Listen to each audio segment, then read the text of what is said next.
My name is Stephen Golding, President of the Universal Negro Improvement Association and African Communities League. As we celebrate National Heroes Day this year, 2021, I want to take a few moments to reflect on the life and the legacy of our first national hero, the Right Excellent Marcus Mosiah Garvey. Who was Marcus Mosiah Garvey?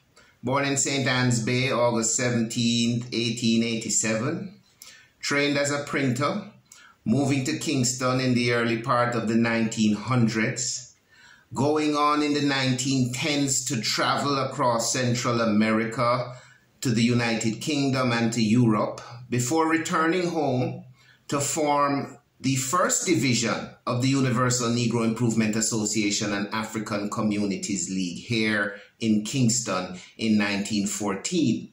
By 1916, he moved to New York in the United States of America, spent a year traveling around that great country.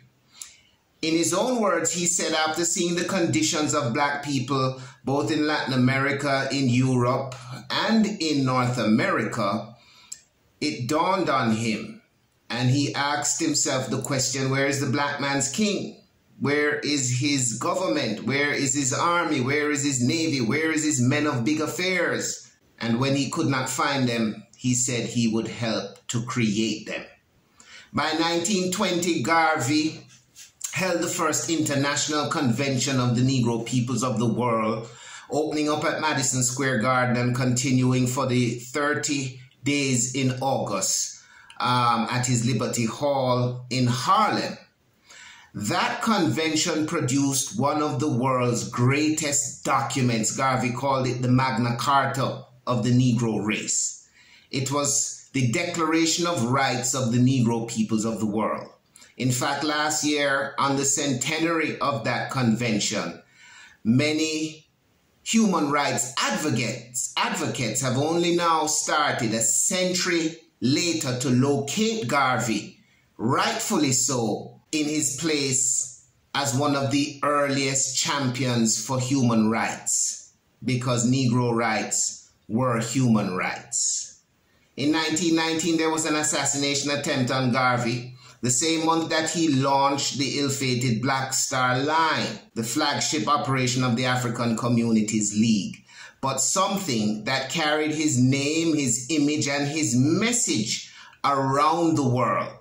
So much so that a year later, there were 25,000 delegates representing 400 million Negroes across the world at that first international convention of the Negro peoples of the world.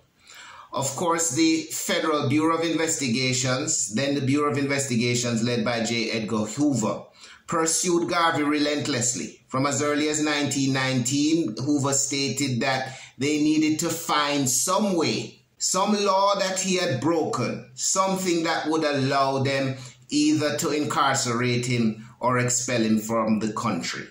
That opportunity came in 1923 when he was arrested on charges of federal mail fraud. Garvey was arrested with 5 other people, but he was the only one to receive a sentence and received the longest sentence that could be applied for said crime.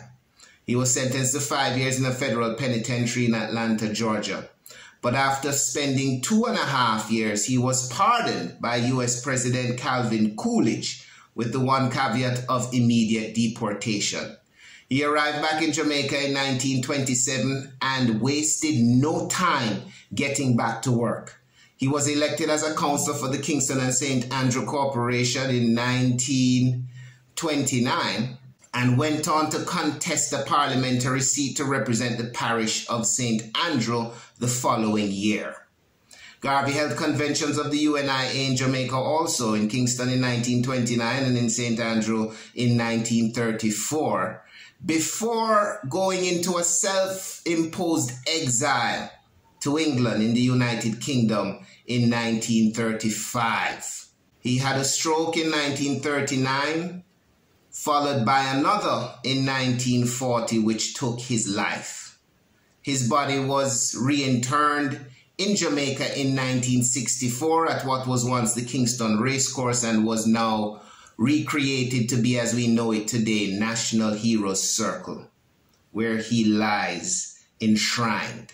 Marcus Garvey was perhaps one of the first black icons of the 20th century, following the footsteps of people like Jack Johnson and inspiring others who would come later from Jamaica, like the Honorable Robert Nesta Marley.